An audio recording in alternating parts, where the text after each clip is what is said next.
শুভরাত্রি। এ দেখো ছানার রুটি, মেয়ের ওখানেও বানিয়েছিলাম। আজকে এগুলো ময়দা দিয়ে, আর এটা তো ঘোষেদের ছানা দোকানে, সেই জন্য রুটিগুলো সফট হয়। প্রেসারে রাখলে আরও বেশি নরম হয়ে যাবে বলে আমি থালা করেই নিয়েছি। কিন্তু হ্যাঁ, 3 জনকার রুটি করেছি, একটু বেশিই করেছি, 2টো করে খাই সবাই। কিন্তু এরকম করেই করেছি যাতে একদম নরম হয়ে গেলে ভাল লাগে না। একদম নরম। হ্যাঁ, খুব তুলতুলে এরকম দেখুন এরকম নরম হয়েছে ছানার রুটি। এরকম আমি মাঝে মাঝে বানিয়ে খাই, তুলোর মতন নরম। ওই যে মনতোষ বলছে, কী বলছো? আর এটা দেখো, এটা কি বানিয়েছি, এটা কি আপনারা কি রেসিপি বলবে আমি জানি না। আমি নিজের মন থেকে একটু আমুল দুধ দিলাম, ছানা রুটি করার পর একটু ছানা বেঁচেছিল, সেইটা দিয়ে ছানা দিয়েছি, আর একটু কাস্টার্ড পাউডার দিয়েছি, একটু অল্প সামান্য মিষ্টি দিয়েছি। একটু কাস্টার্ড পাউডারের তো একটু মিষ্টি থাকে, একটু মিষ্টি মিষ্টি লাগছে।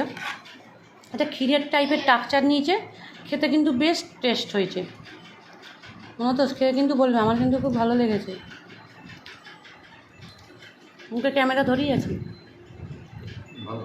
ভালো। আস্তে করে ঘান নাড়লে কেন? মিষ্টি বেশি হয়েছে।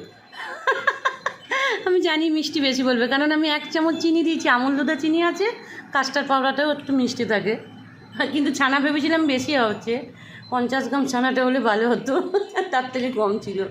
টাটা বাই, আবার দেখা হবে, আবার গল্প হবে অন্য একটা রাতে।